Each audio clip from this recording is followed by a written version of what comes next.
Hey, my name's Tarina Daniels. It's probably too much information right there.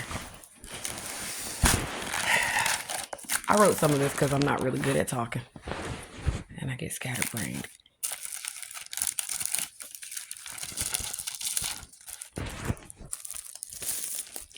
But I hope this helps somebody. And me.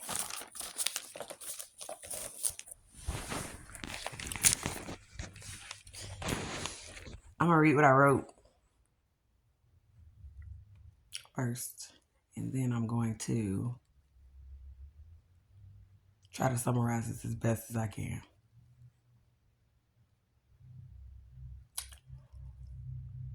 I have until about 5 o'clock to figure out where I'm going to stay today. So, time is ticking. At least on this clock. Says to God be the glory. Now I started saying, whew. To God be the glory, the year of betrayal that will and has transcended into blessings. It's already the end of 2024. It's been a long year. A long, long year. And very hard. One that I didn't believe I could or would survive. And I didn't. We did. Squad. God carried me when I couldn't walk. Much like the picture we've all seen countless times throughout our history and personal journeys in life. At churches, parents, or uncles and aunties' houses, or maybe even close friends and other relatives' houses. One set of pair of footprints ingrained in the sand at particular parts along our life's path. The hardest parts of our life's paths are where we see them leading us to question, where was God? Why is it that the hardest parts of our lives, our life paths, show only one set of footprints when you said you would never leave or forsake me? And when at times I needed you the most, there were just one pair of footprints when there has always been two. To which our Father replied, my child. And mind you, I'm not quoting this directly from the Bible.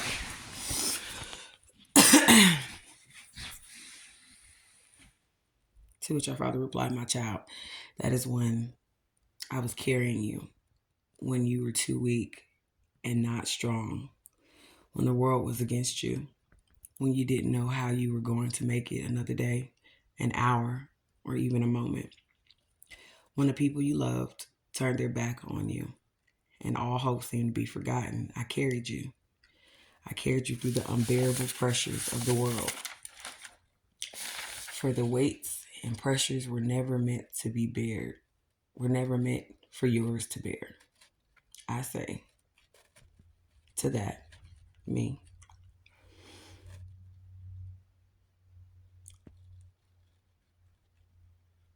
To that, may to God be the undeniable glory. That passage has always rang true to my life, always will, and forever moving forward. When I reflect upon this year as we're approaching the end of the chapter, I release my testimony to the world to begin anew.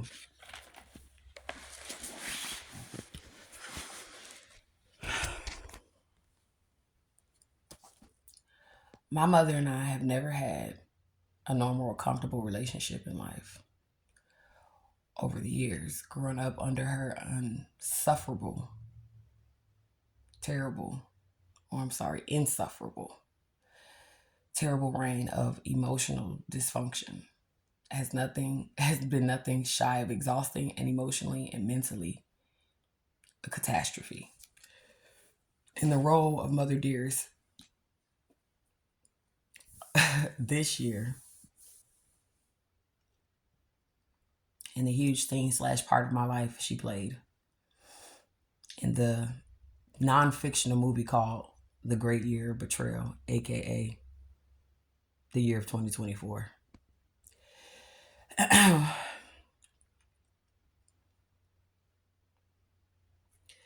Would deserve nothing less than an Oscar for the role. However, the character that she played, it was nothing fictional.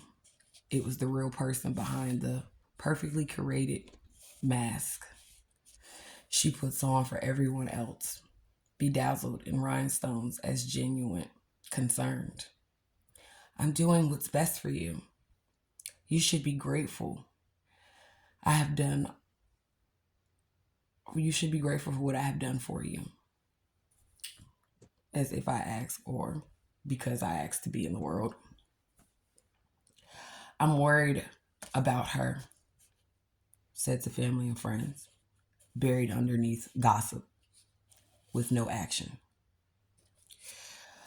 Look how much weight she's losing, covered in, I think she's doing drugs, undertones and intentions. I'm just so worried, cloaked under the disguise of the gateway term, that's her typical gateway term, to spreading gossip.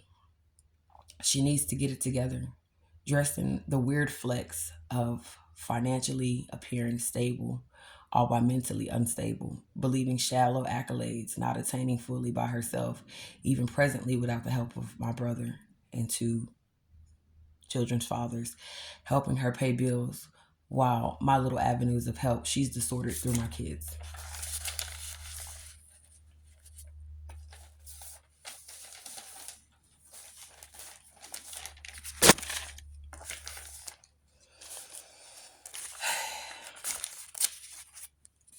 I need to make sure I covered all of that.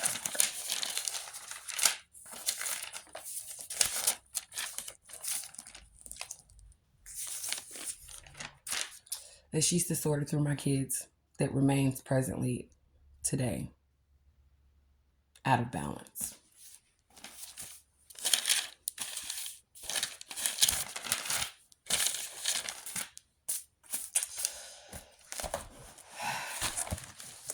To God be the glory.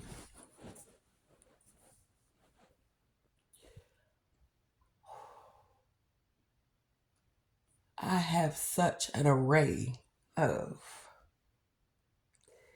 peace in my heart, even though my life is in utter chaos and shambles around me. I mean, considering that I could be seen technically as not anywhere more than where I was where I was a year from now, a year ago. I have such a profound amount of peace in the midst of chaos that I can't even describe. I don't know how to look. I'm trying to figure out which way is the right way to look at this camera, but y'all gonna get this.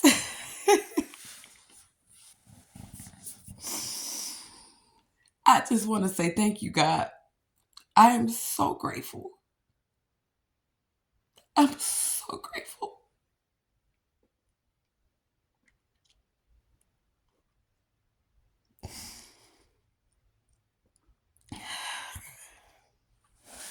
I am so grateful. I'm so grateful for my angels, my guardian angels, my archangels, my birth angels. To God, Jesus Christ, the blood of Jesus. I'm so grateful for the anointing that you've had over my life.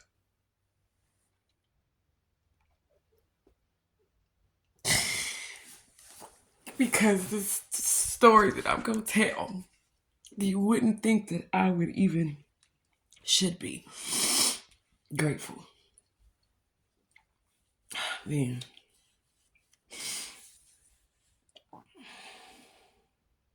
As crazy as this year has been, the amount of emotions that I have in me for gratitude. I'm grateful. I'm grateful.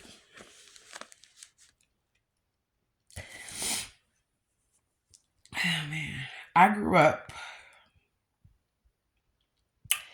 I didn't even really realize this until I was talking to my son. I was trying to tell him one day about a little bit about my life because I realized I never told my kids too much about how I grew up. You know, they know what happens. Or I would ask them, like, do you know why mommy and, Nana, grandma don't really see eye to eye? And I realized that outside of what my mother has told my children or what they've seen or what they've witnessed, they really don't know. I've never actually told them anything, which I'm going to give myself a kudos for that, because coming from a person that has had somebody obliviate my character to my children, to the world, to my family, that has slandered and annihilated who I am as a person. And I've had every reason to spitefully fight that monstrosity of evil evil intent, with being able to do the same and actually be telling the truth in regards to her character. And I didn't want to ever come on camera making it seem like this is another child talking about their parent, and because society tells you that what your parents have done to you as an adult is your job to fix it, and you can't sit here and punish your parents and hold your parents accountable for the life that you lead. And to an extent, being an adult, I understand that, you know, that get over it soon mentality, or it happened when you're younger, or just, move on, move past it, get that type of mentality. I totally get that you cannot blame your parents for who you ultimately become, because at some point you have to be able to take accountability for your character, your life, and your life decisions. But we are not going to sit here any longer because we're afraid to play into the victim complex.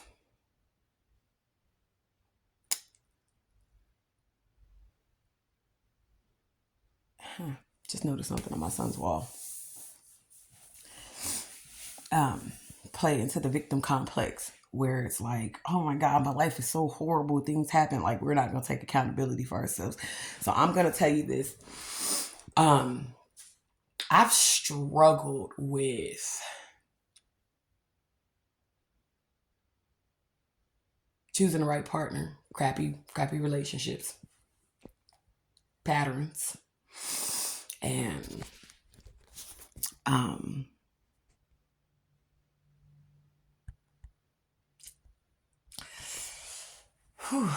man, what haven't I struggled with? Alcohol abuse, drug abuse. You pretty much any kind of struggle you could be struggling with as a human, you name it, I've struggled with it. And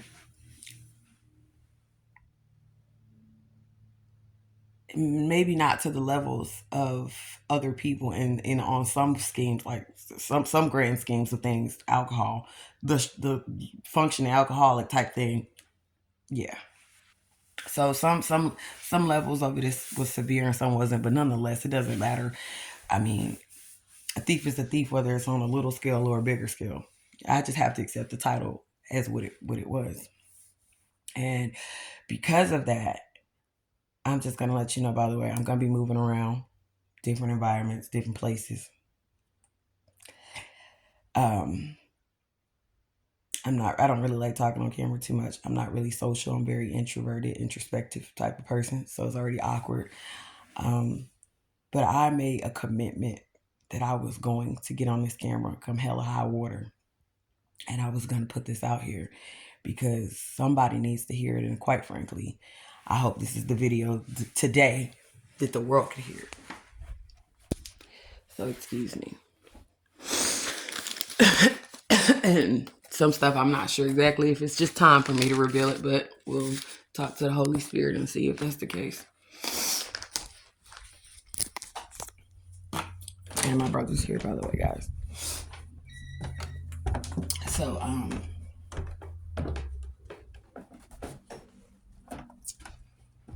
at my mother's house now. I struggle with that. So I want to go ahead. I want to free myself right now before I start telling this story. I want to free myself for being able to say that I take 100% full accountability for where I'm at today, as far as my decisions and choices goes, and that doesn't matter what. I'm not blaming nobody for that. I understand 100% that I'm in the situation I'm in because of my choices and decisions. And I also want to go ahead and tell my dirt before anybody else can. So it was very important for me to let everybody know that those are the things that I struggled with in this world. And it's a part of this story. And if I'm going to tell the truth, I'm going to have to tell the whole truth. So help me God. Hat today or no, y'all? What's up?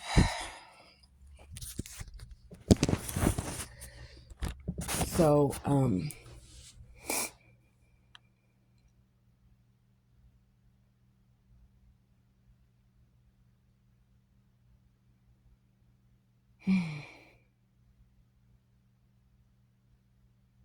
funny because this is my childhood room. I'm actually sitting in it. That belongs to my daughter. And I will say it's ironic, but it's damn sure not a coincidence. Excuse me, God. Excuse me, sorry. Excuse me. This is going to be all the way real. I'm not a public figure. I'm not perfect. I'm flawed. I'm a work in progress. I'm under construction. I'm transitioning from being a child of Adam, born of the flesh, to transitioning to being a child of God, born in the spirit, for the sake of, as I put on paper, going from condemnation to salvation. And this is my start. So, however this should look, that's where we at with it. Broken nails and all, snot, knee tissue and everything. This time of year last year was crazy. And as I was saying, I didn't really realize how hard my life was until I told my son. He was like, Mom, it sounds like your life has just been, and I really thought about it. From the time that I was born, I'm so grateful to God for having my back, my front, my side, my shoulders, my heart, my soul, my mind, everything.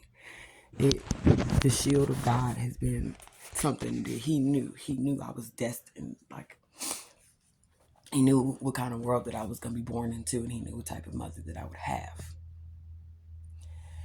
And sheesh. And he equipped me. He equipped me. I was made for this. I was built for that. Because anybody else would have smothered and died under the pressures of some of the things that I've been through in my life. But yes, it has been eventful since I came out the womb. Some of my earliest memories with my mother. I don't know if I'll release the videos at a later time where I'll tell you some of my memories, period, as a person, as a child, as a human, spiritually. But my memories with my mother is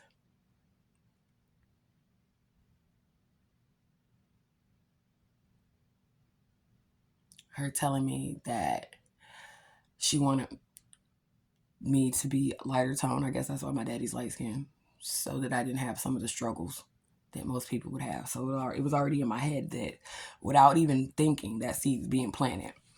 I never really heard it from the world, but when you're made aware of something, then you become conscious of it, mindful of it, and so you think a lot of your narratives around it kind of builds.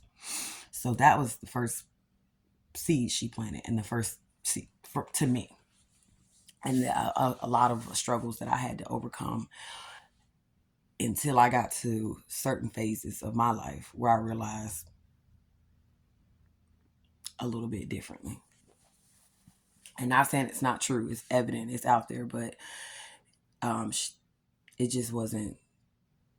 It's all about mindset, if that makes sense. So one of the C's was me being dark skinned, having a harder time, and I just kind of, I kind of considered it her trying to prepare me for the world, her trying to prepare me for, you know, how cold the world was based off the time we were growing up in.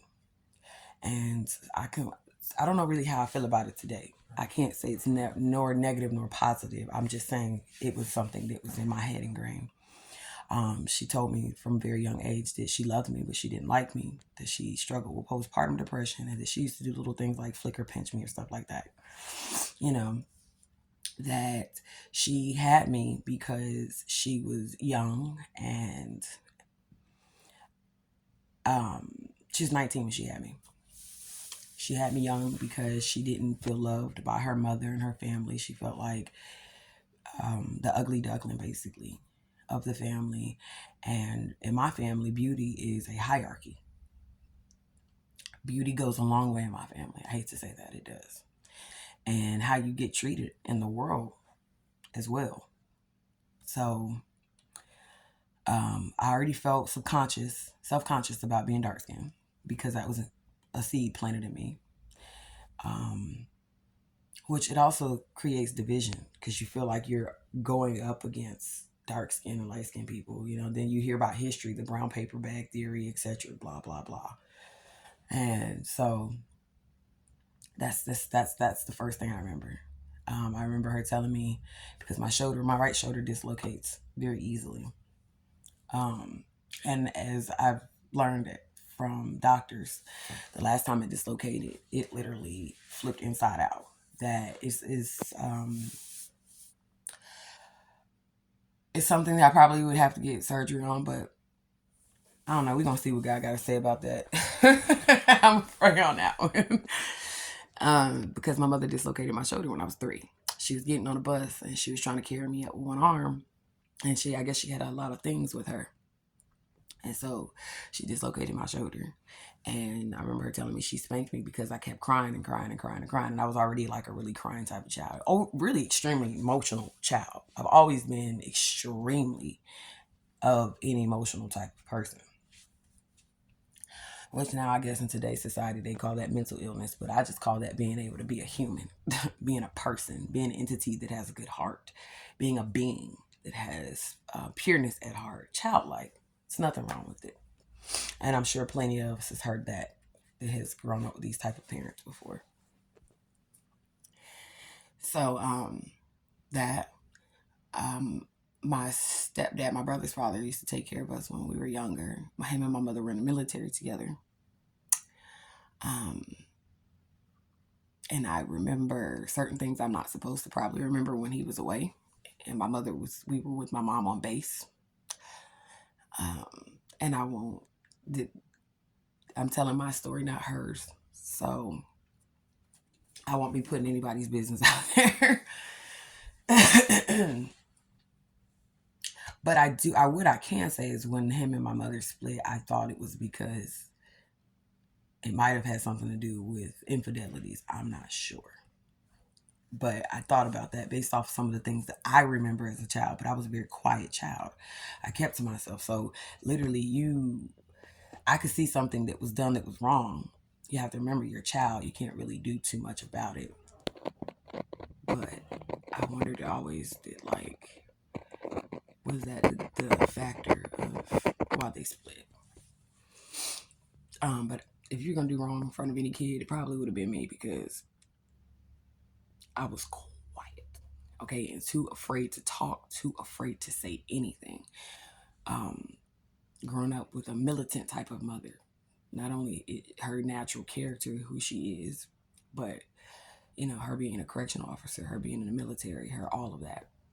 And I guess for her to provide for a better life, which is where she met my brother's father, which was in the military, she signed over temporary custody of me to my grandmother. And my grandmother spoiled me. My grandmother adored me. She lavished me. I mean, when I came, It was like my aunts, my uncles, my family, all of that. There was a certain respect and regard just because I was my grandmother's daughter, and my grandmother is extremely beautiful woman. Even to this day, I've always, man, you talking about a role model. Y'all talking about who you wanted to be. When I used to be in Virginia crying on base with my step siblings and my little brother, and it was just me, this little dark skinned one. I'm the only dark skinned one, and I remember that's a seed planted in my mind. So I'm thinking the world is real cruel to me because, oh my God, I'm the only dark skinned one, and that has followed me, that has plagued me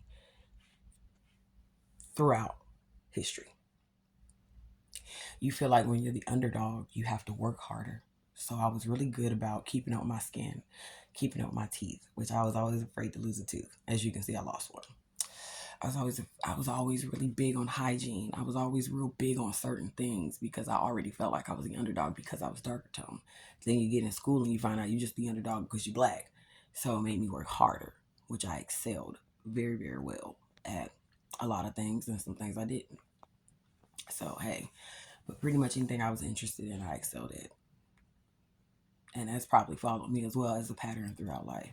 Anything that I show true interest in, I excel at. Anything that I really want to put my hand to or touch, I can excel at, which is a double-edged sword when you're in the situation you're in now. So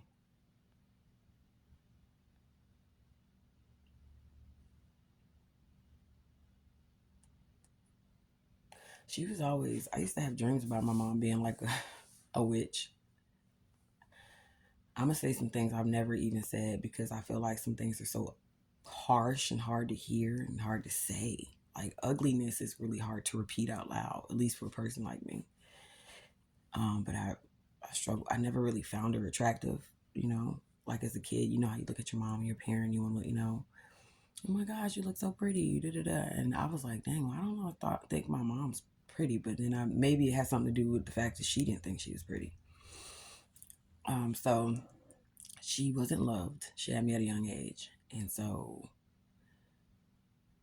my father wasn't around. My birth father wasn't around, and he's light skinned as well.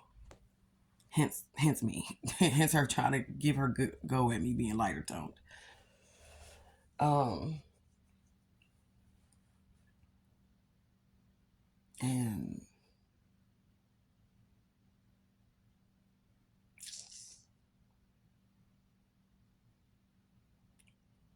so many little seeds of poison planted in my little mind in a world that really had nothing, like in the spectrum of a kid, it really didn't have nothing to do with me. And I probably would have thrived and been much better off had I not known those things. That my mom loved me but didn't like me. That my mother got pregnant with me because she was unloved and she had me to love her. Most people have children because they have all the love in the world they want to give to a child. Typically, my mother had me because I automatically came out. Hence the God, thank you, with an assignment to love her. My job was to love my mother. My job was to parent my mother the way that she didn't get parented as a child. And when I deviated from that plan and thought, oh baby, how I was going to live my own life that put my mother in a position to only just be a grandparent and a mother and not her living vicariously through me, getting and attaining the things that were meant for me through me to give to her. Um, or the fact that I was meant to give her the love that she didn't receive as a child, I immediately came out with an assignment. And these things, these revelations, I didn't really start to get until I got it. Um, they came like, you think when your mother's telling you these things as a child, you don't really realize that these are seeds. You don't really realize what they're doing. You don't really realize that. You don't really realize that your mother's living through you, that you're an extension of her in her eyes. You don't really realize that. And the reason that my mother ultimately, once I started to branch off and wanted my own family, wanted to be my own self, my person, as adults should do, my mother was not okay with that. And if I was not under her control, she was going to destroy anything that was not under her control, whether she did it consciously or subconsciously, knowingly or unknowingly. The innocent part of me wants to say, people do things like they tell us, like God tells us, forgive them. Because I do feel like, what do you say? Forgive them for they not know. I'm starting to see that that's a little true. Part of me feels like because of her traumas, she's operating and being fed this type of admiration. These things, her seeds, you know what I'm saying? She's acting out of that she hasn't sorted out with herself. And that's where I can have forgiveness. But some of the malice and malicious and cruelly intended things that she has done to me purposefully, I can't necessarily say I excuse. Why she does it, she doesn't probably know. That's where the innocence of it comes from. But what she does with the intent, her intentions behind what she does when she's being callous deliberately, considering how intelligent my mother is, very intelligent woman.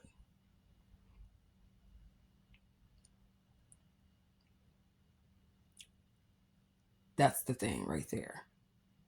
That's dangerous. And that I know would serve to be extremely dangerous to me. Extremely dangerous to me. When you go up against a person that feels like you going up against a machine, the level of breakdowns and tears and cries I've had pleading to God saying, this feels damn near fucking impossible to beat. I feel like this is a machine going up against her because she always wins. Has plagued and shown up in my life.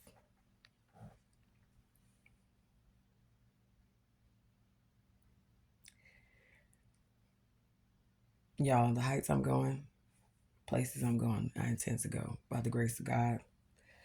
You can't carry some habits with you, but I do smoke Black and Mouse, so I'm going to go outside and smoke one, and I'm going to continue this story, so bear with me, because he said come as you are, so I'm going to come as I am, and we're going to have to deal with the rest later.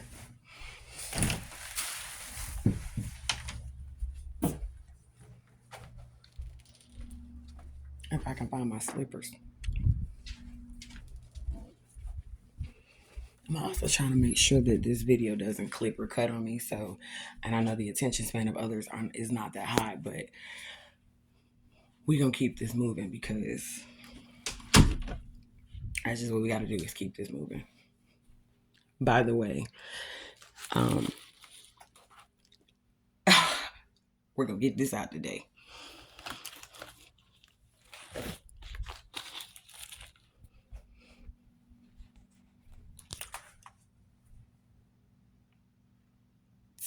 So as I look for this, I want to tell you, I knew something was off about my mom. I knew something was really off about her at a young age, but I couldn't really quite put my finger on it. I couldn't rationalize it in my child mind. And let me just tell you something. I was an extremely intelligent child. More intelligent than most adults would give any children credit for, but more intelligent than most adults as a child. So it's kind of hard to trick a kid like that.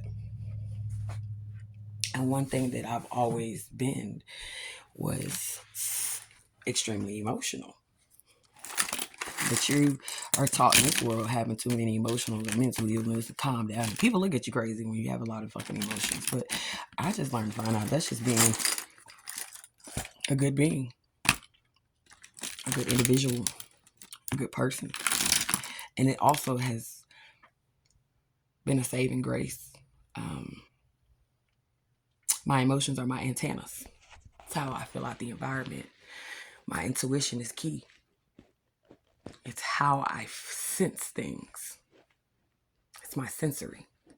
It's like watching those movies where they send out all of those webs, or an octopus, how certain animals, certain things have to sense out their environments by feeling. And I learn by sight and repetition. What I see. That's why I have pretty good photographic memory.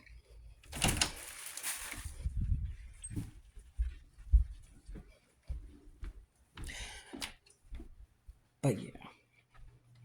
So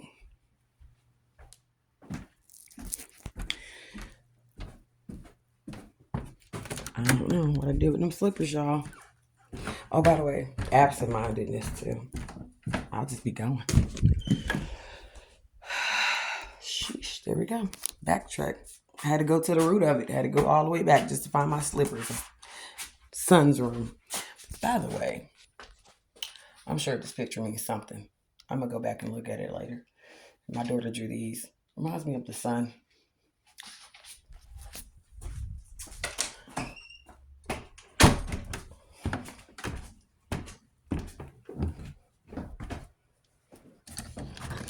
I don't know how long I'll be out here either until I get back into quiet zone. It's pretty outside. All right, these are my space filler times.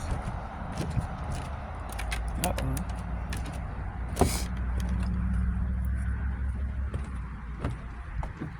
So, I knew something was off with my mom. I knew she was a little weird, or something wasn't right. I used to have dreams about her being like a witch, or something was up with her eyes. Her eyes looked like, I don't know if they were green or glowing. And you just kind of write it off as a kid, especially if you have a big imagination. And when you grew up the type of way I am, the biggest thing and best thing you have is an imagination, because you're trying to escape real world. I love my brother's father. He was a good step parent. He was, most of the time, the dad is like the strict one in the family. But in this case, my stepfather was like the easygoing one. My mother was extremely the disciplinary. And I remember that my stepsisters, I remember like they used to come spend the summers with us, and then they used to spend like longer periods of times with us, extended periods of time with us, and then all of a sudden it started like getting chipped down to like the summer only, and then it started getting chipped down to like certain times, and then it got chipped down to because he had 3 daughters from a previous relationship, and then it started getting chipped down to like the oldest one, which she plays a big piece in my life as well to this day, or at least to this year, the beginning of this year, where she was the only one that was allowed to come. And it was because my mother, she used to give us spankings that were harsh, but when you grow up in dysfunction, or when you grow up a certain type of way, you don't really, in the Black community, it wasn't considered to be like child abuse, or like we just knew better. Like it wasn't, you had to be getting beat, like your parent going blow for blow. At that time, anything else outside of that was not considered child abuse. And I do feel like certain discipline when it comes to children is necessary. And I do feel like it just depends on the parent's mindset. I mean, I don't know. Can't tell nobody how to raise their kids. But the type of whoopings that we were getting back then apparently were extremely bad, because the mother stopped having the youngest one come, the youngest daughter come. Then the other one, she was kind of coming, I guess, at her own whatever. And then it was the oldest one that would stay with us, because she got a certain freedom with my mom that she didn't get with hers. I guess that was my brother's dad pattern of dating the same type of women that had childhood traumas from their mama's generational curses. Because what she was going through with her mom and how she feels about her mother is exactly what I was going through with my mom, except for, if you know anything about people like that, sometimes they treat other people's children better than they treat their own.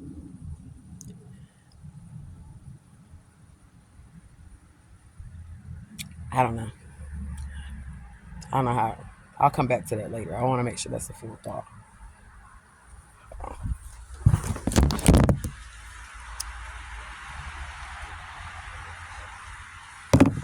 Ooh, I know somebody's watching saying, "Ooh, Sean, be too much on camera." So, it was, I started asking because, it was whispers, but I started trying to figure out like why they weren't and all that stuff. And it was like, I guess my mother was spanking and leaving marks, whatever the story was. In other words, you can tell what type of time frame I grew up in. I'm an 80s baby.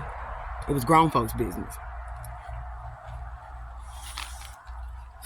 A time when children should be seen and not heard type of stuff. A time where do as I say and not as I do was the biggest hypocritical saying that they put on top on a shirt. A time where we could ride our bicycles together before they started collecting kids like they were collecting coupons out here.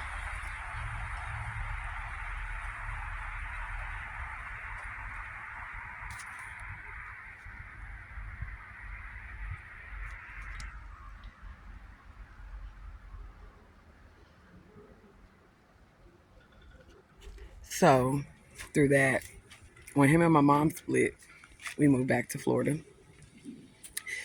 So we stayed in Virginia at some point. We moved back to Florida.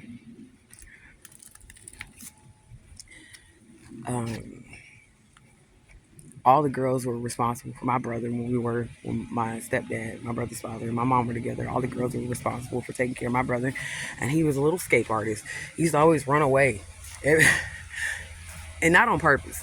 He was like 2, 3. He was little, not even that. He might have been like anywhere between 1 and 3. That was his runaway phase. Like he was always at somebody's house. And the crazy thing was, I don't know now I think about it, probably it's because we were on military base, but not all the times that he ever ran away, he was on military base. We were on military base. I feel like he always ended up at like some police officer's house eating pizza or something by the time we found him. My mom was in a panic. She didn't call the whole search party looking for my brother and stuff like that. Craziness. And so we were all responsible for him. We started doing chores around like 8, that type of thing. I started cooking and whatever. So it was all of us kind of splitting the load. And then my stepdad, at the time my brother's father, he was really, really good about helping us around the house and helping us and stuff. Well, that changed. That changed with them splitting up. Once it got to it just be me and my mom and my brother. That's when shit got even more real. So, just to make sure we're on the same page, to sum it up, she had me at 19. She had me young. She felt like the ugly duckling in her family. She had her own childhood traumas with her mother. She has a lot of resentment towards my grandmother. And so, in essence, me being the prodigal child, the beauty, the level of pedestal that my grandmother put me on and my family put me on, was good when my mama wanted something or needed something. She would have me call my grandmother and say, "Tell your grandma you need this. Tell your grandma you need that," because she knew my grandmother would do it. But then it also came with a certain level of resentment that I don't even think that she knew crept in, or if she was aware of. I always hated to say certain words, but resentment because I was being treated better than she was by my grandmother. And I got favoritisms over my family. I basically held a position and was viewed in the eyes of the people she loved the most in a position and a place that she wanted to be loved in by her own family. And I remember her telling me stories about how my grandmother, she would have like her boyfriends come over, and one of her boyfriends broke up with her because my grandma used to always make him bring food or do things or pay for stuff. And he got tired of having to pay for stuff and do things that my grandmother wanted through my mom. Sounds familiar? Anybody? Generational curses. I'm going to tell you how this followed me. So my mother told me that she wanted to aspire not to be like my grandmother. So my grandmother, I guess, I don't know the history. I've heard certain things. But my grandmother ultimately, my mother had a lot of responsibility. If my mom would have dropped out of school early, my grandma would have been okay with that because it would have helped to work to pay the bills. It helped, that time frame in the house. You were more needed. So education wasn't really a big thing. and my mother having a boyfriend and stuff like that, my grandmother utilized getting things for the family and herself through my mom's boyfriends. And let me tell you how that has come full circle with even today in regards to my mother, my 2 baby daddies, and the 3 children that she now has custody over.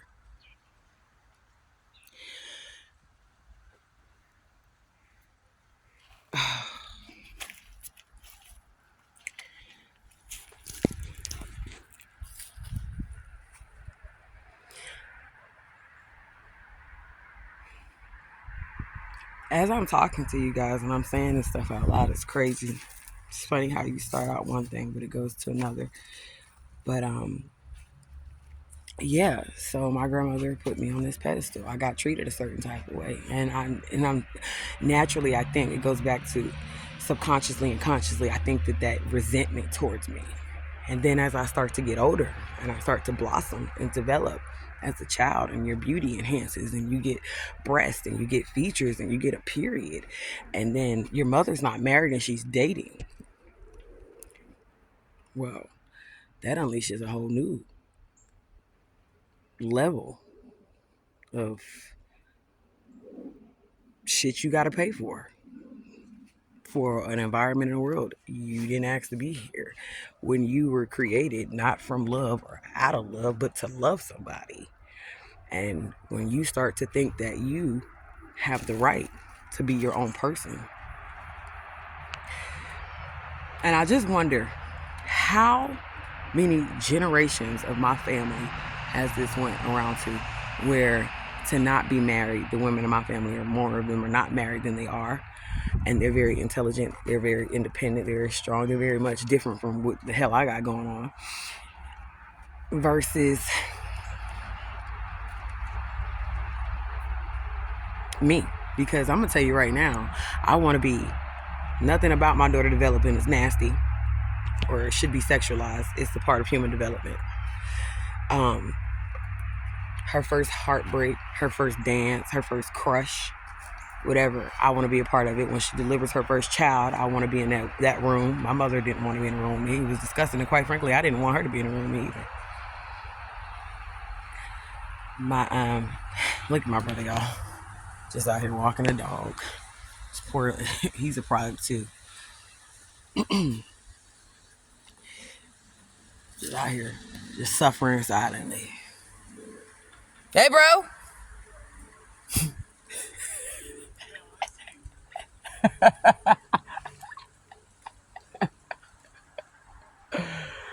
we gonna get into this family tree, because even the golden child, even the golden child suffers. Hold on, guys. I'm gonna take this one straight up to an hour before I clip it. Give me a second.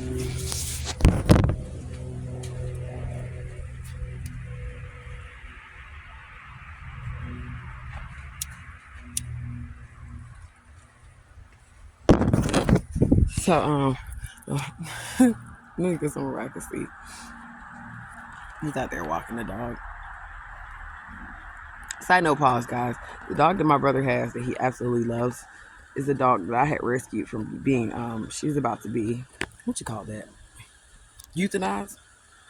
I might be saying it wrong. They was about to kill her ass at the pound. So I was like gun ho on getting this dog. I was gonna get 2 of them, but she was on her deathbed, and I think she knew it too, because she was looking at me, I was looking at her, I was like, I gotta get her out of here. It was one of those times where you ask for forgiveness and not permission.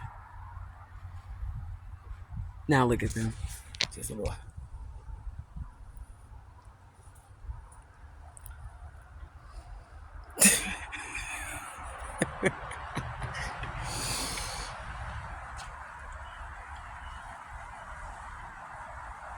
Hell dog. Okay, so but yeah, I wonder how many generations that went. But I'm gonna be in there. I can't wait to see my daughter get married. I can't wait for her to fall in love and find that one. Everything I've been through, I didn't go through everything I went through to not be able to pass that down to my daughter. I'm talking about the correct tools to be able to discern who's being authentic, who authentically, with love, patterns, and the blueprint of watching out for certain things so that she can have as much tools as she receives to make the decisions that she needs to make and choosing the correct partner for herself. And I will be there every step of the way. And I will always make sure that when I get my shit together, that she knows that if she has a toxic partner, the door to home is always open. The door to home is always open. Always leave that door open for your children. Always leave that door open for your daughters. Always. Never ever have such a distasteful, disdain type of relationship with your daughter where she has to live in toxicity, building on to her childhood traumas, being triggered and being disrespected and abused the way that she was in childhood, or worse, by the hands of a man or the hands of a woman, because home is not an option or home is not any better. Always try to create that safe space, and I want my daughter to know that, and my kids to know that. I don't give a hell what the hell is going on in life. Come home, okay? And have your kids back like nobody else. You know, if it's the issue with her and her, don't get in the midst of that. That's between them two. Let them work that out. You know what I'm saying? Have loyalty to your children. Have loyalty to your kids. And do not overstep your boundaries as their parent.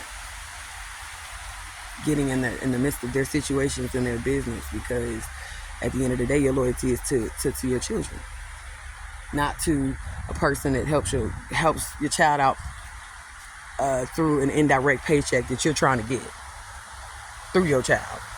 And in my case, to get rid of the child that won't conform and go around her to get that paycheck, and having her sitting in it for your benefit, because that's not love. But anyway, we're almost at an hour, so I'm going to come back. But I hope you guys will stay with me as I bridge these videos together, because I'm putting them out.